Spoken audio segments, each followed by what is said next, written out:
just transition for fossil fuel workers and their communities is often an afterthought.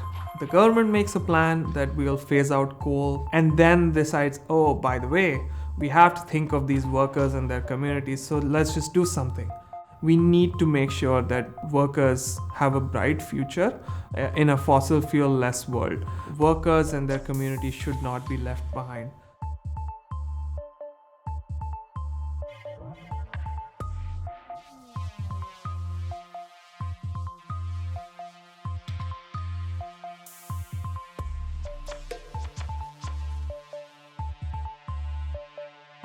These workers and their communities hold strong political power.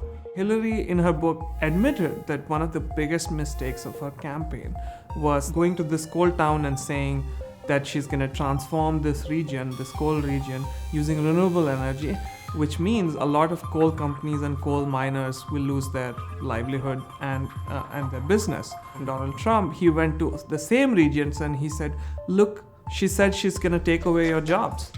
Because of our failure to address this issue of just transition for fossil fuel workers, we have seen the election of President Donald Trump. We are seeing the rise of AfD, a right-wing party in Germany. We see this kind of politics being played out in Australia, where certain politicians really vouch for the continuation of coal industry. We see this support for oil workers being played out extensively by politicians who don't believe in climate change in Canada as well. We cannot afford that delay in climate action. We are talking about massive changes in our energy systems in just 3 decades. We don't have time. We need to make sure that we have everybody's support. And I think it's critical that we have the support of fossil fuel workers and their communities.